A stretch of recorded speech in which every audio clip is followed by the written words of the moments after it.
Bienvenidos al podcast AmCham Bolivia. Damos inicio a un nuevo podcast AmCham Bolivia. En esta nueva versión abordaremos temáticas y perspectivas de marketing. Como invitado, tendremos la participación de Fernando Gamarra, experto en administración de empresas, marketing y comunicación corporativa. Ha sido director, gerente, consultor y asesor de diferentes empresas, elaborando estrategias de marketing para diferentes marcas. Ocupó el cargo de gerente mundial olímpico en la oficina principal de Coca-Cola Atlanta. Allí fue responsable de coordinar la activación de los Juegos Olímpicos de Sydney en 5 continentes hasta el año 2000. Hoy es CEO de Spark, especialistas en administración y marketing estratégico con el propósito de crear un vínculo inquebrantable de consumidores con las marcas de sus clientes.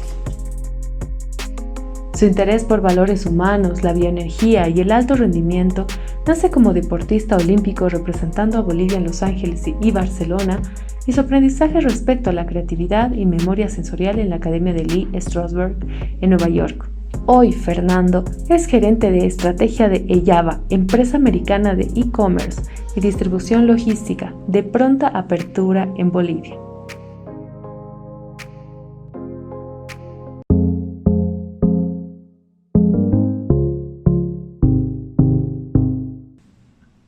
Estimado Fernando, primero agradecerte por aceptar la invitación para la realización de este podcast, titulado Valores Humanos.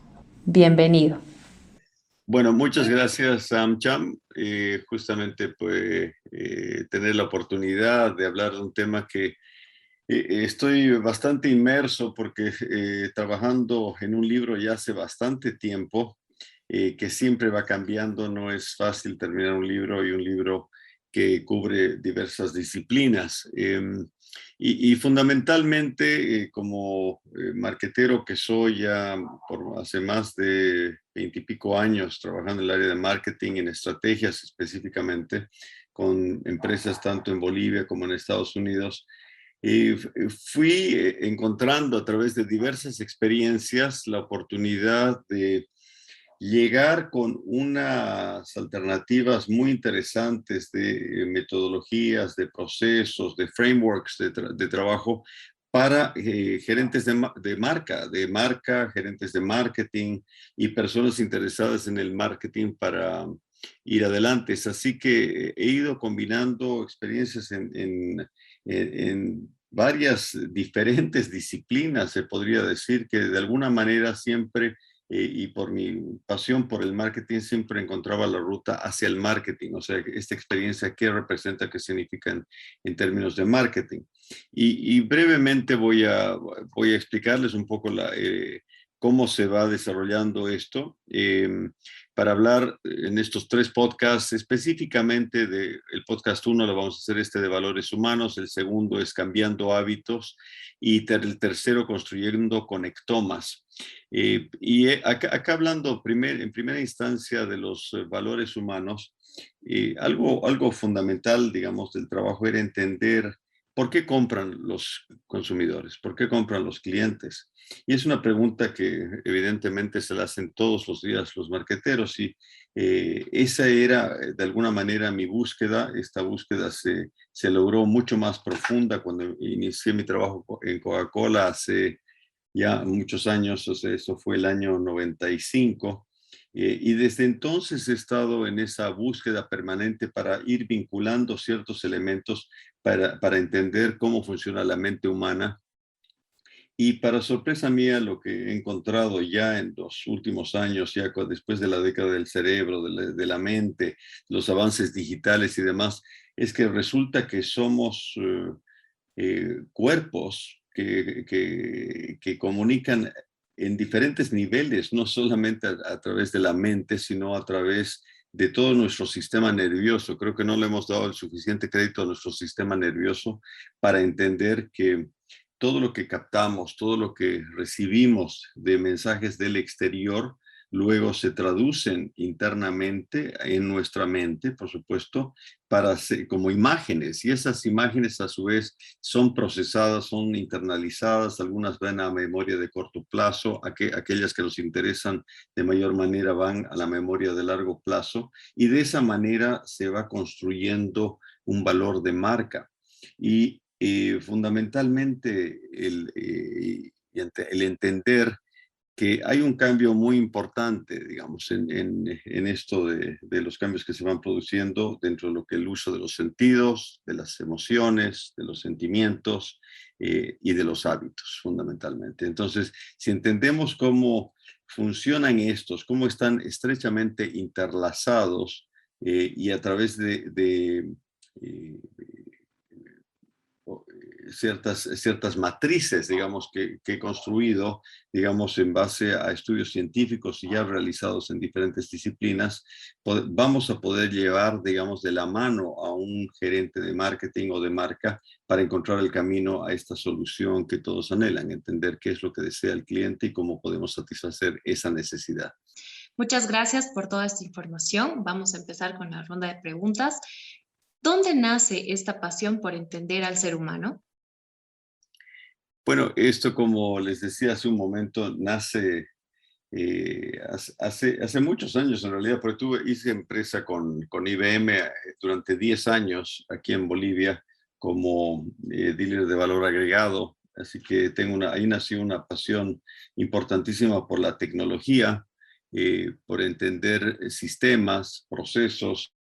Y luego cuando ingresé a Coca-Cola, como les decía, en el 95, ahí verdaderamente uno entra a la meca de lo que es el marketing, para entender el marketing plenamente. Yo estaba, o sea, como muchos, digamos, en su momento, comprendía que el marketing era publicidad. O sea, esa era la ecuación que hacía y era totalmente errada. O sea, si bien había tenido la oportunidad de llevar la materia en la universidad, en el momento que hice mi maestría, pero no comprendí en ese momento a cabalidad el poder, digamos, que tenía el marketing dentro de una organización.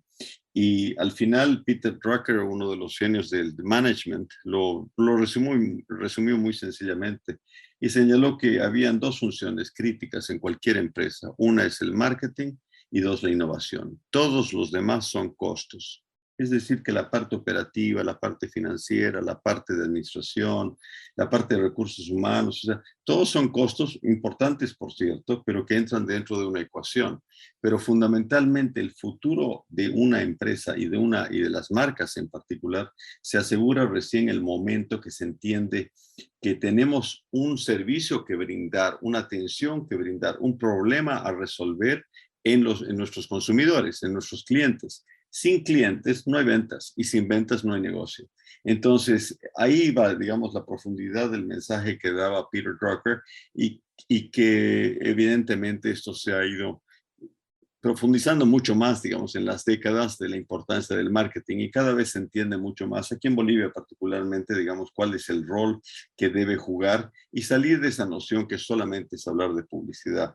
De alguna manera ese mito se ha profundizado porque muchas agencias hablan de marketing y se refieren básicamente a la publicidad que hacen y es incorrecto eso, porque el marketing comprende el desarrollo de productos, nuevas soluciones, el manejo de administración de precios, toda la parte de distribución, los puntos de venta, las activaciones, las alianzas estratégicas. O sea que hay un enfoque totalmente estratégico en todo este aspecto. Entonces, ¿dónde nació esto? Esta pasión nació con mucha más profundidad, yo diría, en Coca-Cola. Que ahí evidentemente estaba, ok,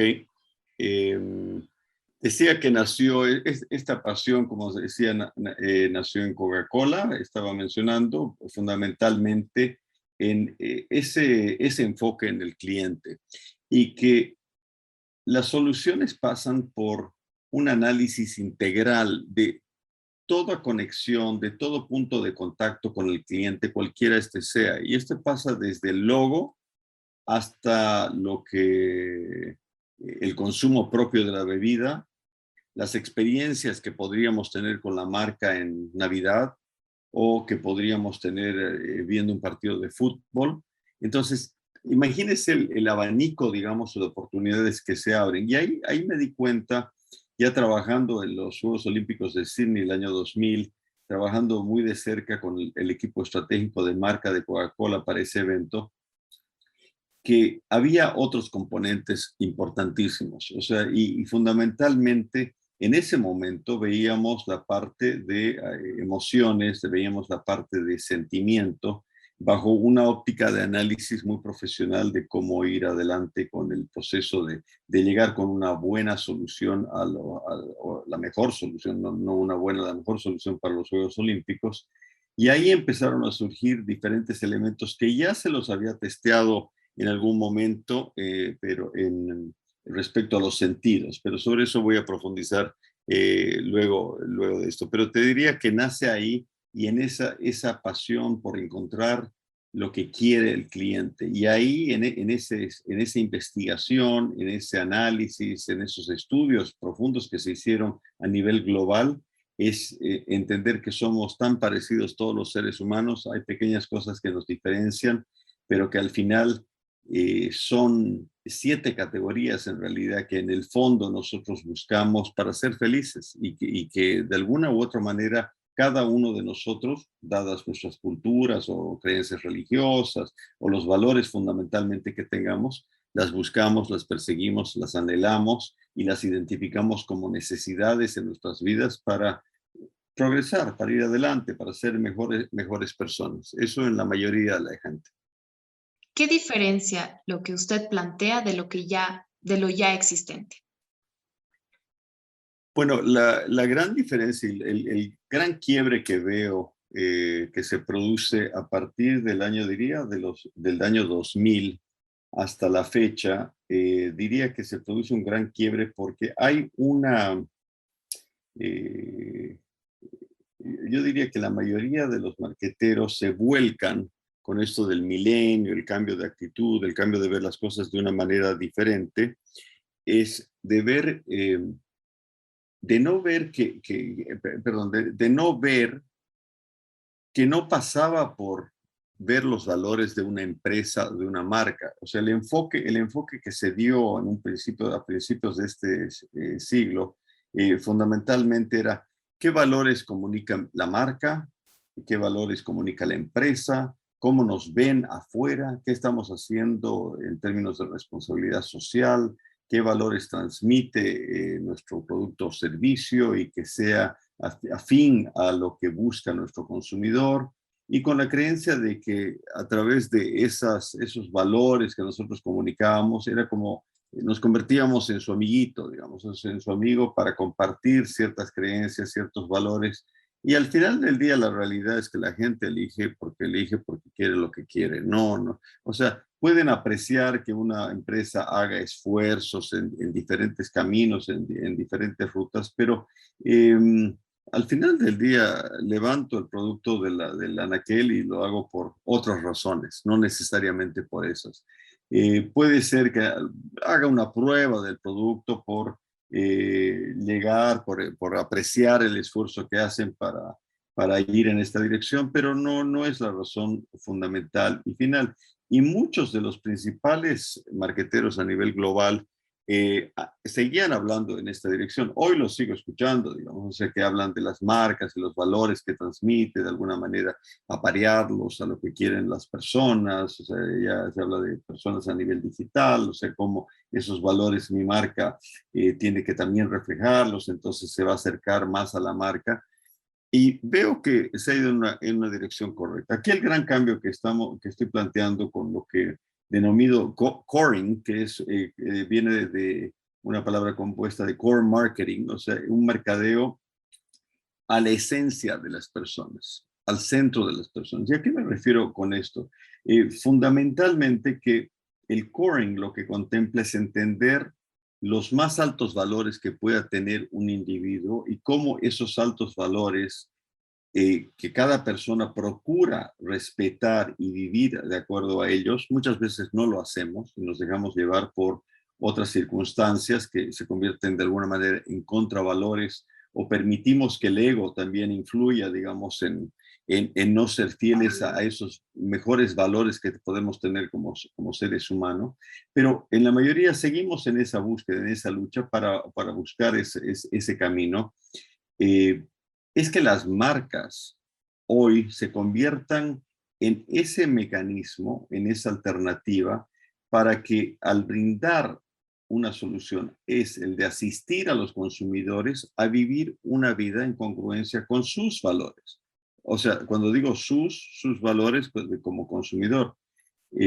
Antes era muy difícil llegar a esta promesa, digamos, de trabajo y de marca. Hoy es totalmente viable. ¿Y por qué? Porque la digitalización, y aquí empalmo nuevamente con mi pasión por la tecnología, el entender que estamos en un mundo del uno a uno, donde ya no es comunicación, ya es conversación. Y una conversación que es 24/7, o sea, 24 horas al día, 7 días a la semana.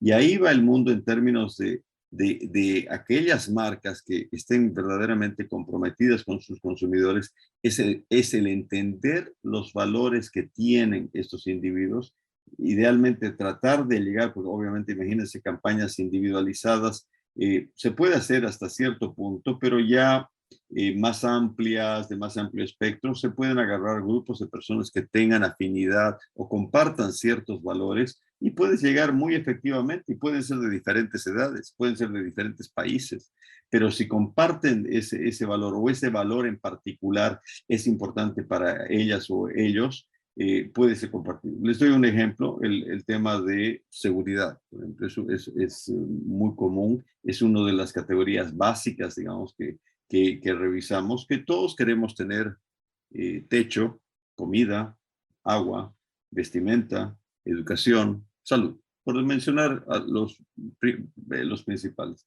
Entonces, de alguna manera, la carencia, digamos, que yo puedo tener en ese sentido es que no tenga techo, por decir algo, esté alquilando un departamento y quisiera tener una casa propia.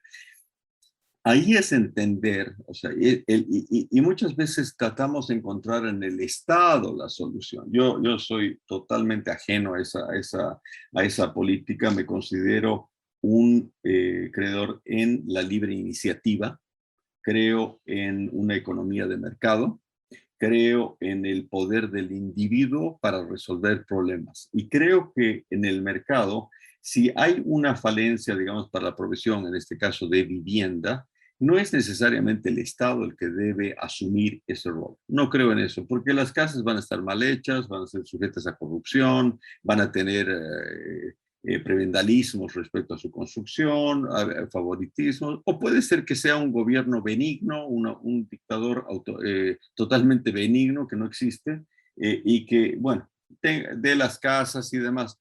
Pero ¿a costa de quién? A costa de los demás que están de alguna manera subvencionando esa actividad con tremendas ineficiencias y que al final del día, como uno dice, bueno, es el gobierno el que pagó. No, no es el gobierno el que pagó. Fuimos nosotros los que pagamos, todos los ciudadanos que pagamos estas barbaries que se cometen en nombre del gobierno y del pueblo. O sea, yo creo más en un mercado donde las empresas, a través de su eh, creencia en buscar el crecimiento, buscar ser mejores, encuentren los problemas y los resuelvan. Van a ser mucho más eficientes y no solamente que surgen una o dos empresas que hagan esto, sino surgen dos, tres, cuatro, cinco y todos están involucrados en el proceso para resolver, por ejemplo, el problema de la vivienda. Lo que tiene que hacer el gobierno es dar las condiciones para que eso ocurra, pero si vivimos en un país donde no se dan esas oportunidades, o sea, coarta esas ganas de crecer, de invertir y de trabajar, entonces es muy difícil. Pero esa es un poco la visión que tengo respecto a cómo nace esta pasión y cómo la dirijo. ¿Qué piensa lograr con este revolucionario planteamiento? Y eso es un cambio fundamental de paradigma. ¿Por qué? Porque empezar a empujar muy fuertemente este aspecto de que tenemos que dejar de pensar en productos, debemos de dejar de pensar en servicios, hasta las experiencias ya están pasando o sea, es importante tenerlas, pero es parte, digamos, de las soluciones. Lo que creo que, la dirección que podemos tomar y el cambio importante que podemos hacer es que las empresas y las marcas tomen un rol protagónico en el cambio que se viene en las próximas décadas. En este nuevo mundo que queremos, y pregúntele a cualquier generación Z, muchos milenios, que ven un mundo que tiene otras posibilidades. Y en ese mundo de otras posibilidades, veo con temor que se confunda que bueno, que el capitalismo tiene aristas indudablemente negativas también, pero algo que creo fundamentalmente es que en la libre iniciativa están las respuestas. O sea, en la libre iniciativa que tienen los individuos para crear empresas, crear marcas que den soluciones inteligentes a los nuevos problemas que se van surgiendo en el mundo, de limpieza del planeta, de protección del medio ambiente, de cuidado de los animales, del cuidado del agua. O sea, los gobiernos tienen un rol fundamental en crear los mecanismos para que se promueva esta actividad y que sean las empresas que son mucho más rápidas en reaccionar, mucho más creativas, mucho más innovadoras, que rápidamente avancemos en esa dirección. Y lo vemos en otros países. Países, por ejemplo, escandinavos, Finlandia, Noruega, han avanzado tanto en el aspecto de tecnología, en desarrollo de tecnologías de protección del medio ambiente y lo han hecho empresas particulares. En algún caso han contado con apoyos gubernamentales, pero fundamentalmente con la idea de que sean esas iniciativas las que continúen, porque así se asegura una continuidad de innovación, de tecnología. Hoy día sabemos que no para, sale la versión 1, la versión 2, 3, 4, 10, o sea, hay que hacer una inversión permanente, cosa que un gobierno no lo tiene, no tiene esa capacidad, no tiene esa capacidad de reacción, ni y además los gobiernos cambian, o sea, entra otro y con otras ideas, otros conceptos, poca, mucha preparación, o sea, es un poco, entonces, que sea el mercado a través de el ingreso de empresas, el ingreso de nuevas marcas, el que permita, digamos, esta apertura. Entonces ahí se produce una revolución de cambio, donde las marcas, nuevamente lo repito, asistan a sus consumidores a vivir una vida en congruencia con sus valores. Y al hacerlo, vamos a ir facilitando necesidades, vamos a ir resolviendo problemas que tienen los consumidores para ayudar, para asistir a vivir en un mejor mundo, porque las demandas que vienen de las nuevas generaciones, sean Zetas y próximamente los alfas, va a ser de que, bueno, ¿qué planeta nos han legado? Y bueno, da vergüenza, digamos, da vergüenza un poco decir el desastre que estamos entregando a las futuras generaciones.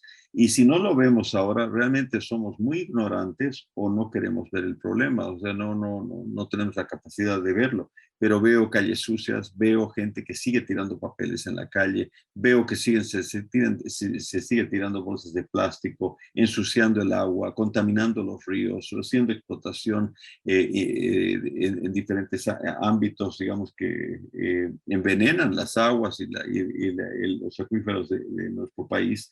Entonces, no es posible seguir por ese camino. O sea, tenemos que reaccionar, tenemos que entender que se viene un cambio. Y ya no por nosotros, por favor, ya no piensen en uno, que su ego se baje un poco y piensen en las futuras generaciones, piensen en sus hijos, que el mundo les están dejando.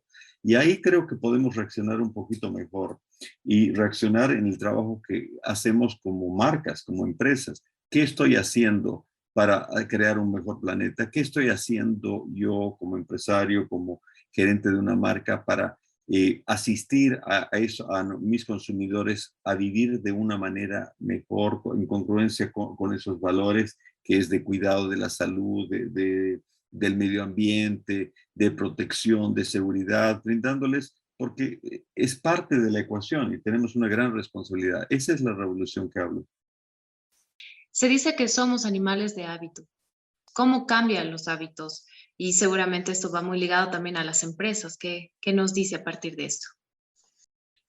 Esos hábitos que se deben cambiar, o sea, de decir de que no, o sea, de que cuide mejor, por ejemplo, el medio ambiente, proteja las aves, las aguas y demás. Cambia por los hábitos de entender que estamos en un círculo, en un ciclo donde algo debe cambiar.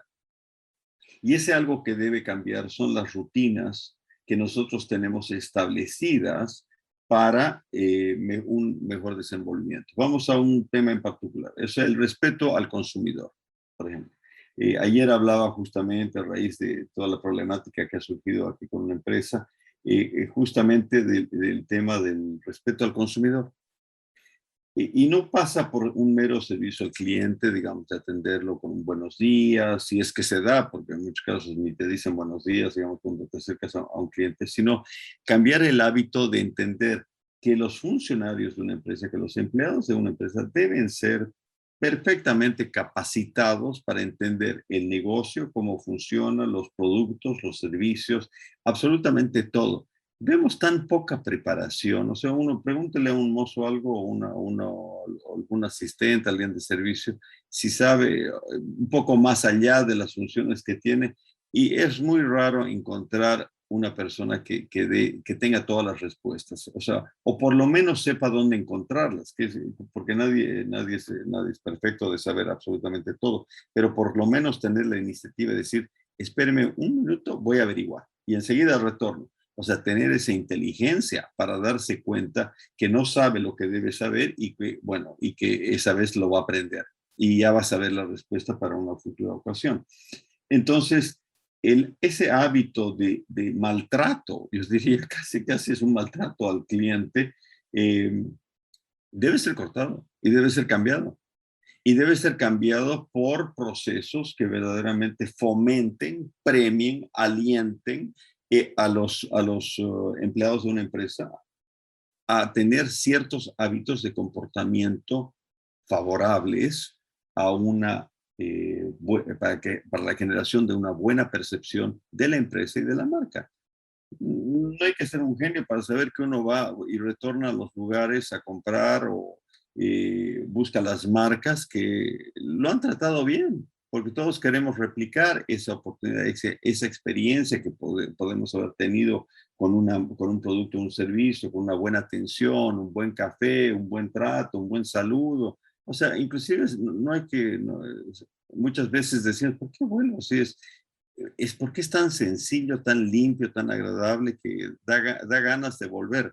Y además la comida es buena, el precio es razonable, no es el más barato, no es el más caro. Entonces, nosotros hacemos estas evaluaciones, digamos, en nuestra mente y mucho de lo que trabajamos con los clientes, como Fernando Gamarra, es fundamentalmente entender la importancia de la mente, los hábitos, cómo cambiar estos hábitos, cómo introducir nuevas rutinas fundamentalmente, que es lo que se produce porque tenemos ciertos gatillos que producen cierta situación, la rutina de respuesta que debe generarse y finalmente la recompensa que se produce al ejecutar correctamente una rutina.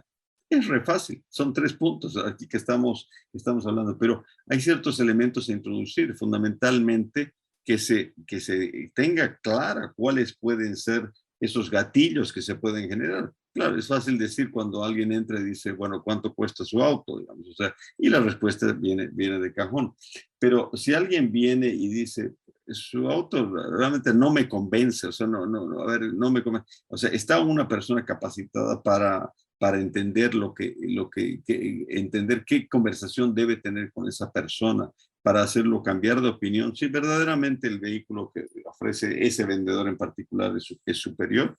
Esa es una pregunta, digamos, para hacerse en las empresas y eso funciona con farmacéuticas, hoteles o aviones. O sea, fundamentalmente entender cuál es la ventaja competitiva, qué es lo que ofrece mi solución mejor que nadie y cómo te entiendo a ti consumidor para saber qué es lo que quieres. Entonces, depende para qué quiere, qué quiere su auto. Y el mejor consejo que puede darle tal vez sea, este auto no es para usted, señora, a usted le gusta viajar.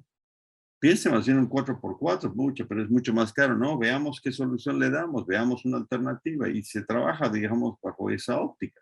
Y de esa manera vamos avanzando en esto de cambiar hábitos, de entender en esto, en el gatillo inicial de conversación. Y luego las rutinas, cambiar las rutinas. Es decir, pruebe el auto, manéjelo, vea, o sea, tenga la oportunidad de probarlo. Entonces ahí uno se llame sentado delante del volante. No es una venta o sea, muchas veces se dice, no, aquí me han engatusado y me han convencido. La gente no es tan tonta como pensamos. La gente se da cuenta y si algo se da cuenta que no es difícil que la compre. No digo que no caiga alguna gente que no piensa mucho, pero es más error de esa persona de no pensar mucho en las opciones que tiene, más si es una compra cara. Si es una compra donde es de 10 bolivianos, por decir algo, bueno, no es gran drama, pero si a la venta es de 1.000 bolivianos, 2.000 bolivianos, ya la cosa se vuelve más, hay que darle su tiempito, ¿no? Para pensar, para no regalar nuestro dinero. Entonces, eso, y el tercer punto es el tema de la recompensa, que finalmente llega, digamos, al cambiar estos hábitos, uno entiende que está actuando correctamente y refuerza en su mente, en esto que vamos a ver más adelante, que son los conectomas, la construcción de hábitos de consumo, que de decir, pucha, me han atendido bien, me han dado una buena solución y el precio ha sido bastante razonable y de comprar otro vehículo, de comprar otro vino, lo que fuera, vuelvo a ellos porque ha sido muy grato este proceso y se refuerza eso. Y eso con el tiempo se sigue trabajando y llegamos al cambio de hábitos. Y ahí estamos. Un poco para resumir lo conversado y avanzar, digamos, en esta conversación que estamos teniendo, fundamentalmente que la gente entienda, y particularmente la gente de empresa y de marketing y de marcas, que se viene un cambio muy fuerte. Estamos en medio de un cambio importantísimo. La mayoría lo sabe, pero la mayoría no sabe por dónde van los tiros, o sea, por dónde. Yo tengo alternativas importantes, digamos, para recomendar que creo que les van a ser de utilidad para saber entender y responder fundamentalmente esa pregunta: ¿qué es lo que desea mi cliente? Y al tener estas herramientas, creo importante que se van a poder cambiar ciertos hábitos, ciertas conductas. En el siguiente podcast vamos a ver cómo se cambian estos hábitos con mucha más profundidad, revisando la importancia de los sentidos, revisando el rol de las emociones, el rol de los sentimientos, diferenciar entre lo que son emociones y lo que son sentimientos, y vamos a ver por qué es tan importante es esto. Y finalmente saber que, bueno, que no somos solamente pues mente, sino somos corazón, somos alma, somos espíritu, y muchas veces tomamos decisiones que después decimos, pero ¿por qué decidí eso? Y bueno, confiamos en nuestra intuición y va a haber explicaciones interesantes a esos aspectos ya en el último podcast, fundamentalmente en la construcción de conectomas, que fundamentalmente son asociaciones neuronales que tenemos en el cerebro y que ahí se hace una unión de diferentes imágenes que recibimos tanto externa como internamente. Y eso es un poco el universo que nosotros creamos, de lo que nosotros decimos, esa es nuestra realidad, es nuestra percepción. Juntamos otras percepciones, cada uno tendrá diferentes, y cuando estas concuerdan, estas se convierten en la realidad, en lo que nosotros compartimos como realidad. Pero eso para darles un anticipo del contenido de lo que es este libro de Core Marketing, y que prontamente va a salir en Estados Unidos, pero por el momento vamos viendo algunos adelantos aquí en Bolivia. Estimado Fernando, agradecemos nuevamente su participación en esta edición de podcast de AmCham Bolivia. Los invitamos a la segunda parte de este podcast sobre temáticas y perspectivas del marketing, titulada Cambiando Hábitos. Síganos en nuestras redes sociales de AmCham Bolivia. Hasta la próxima.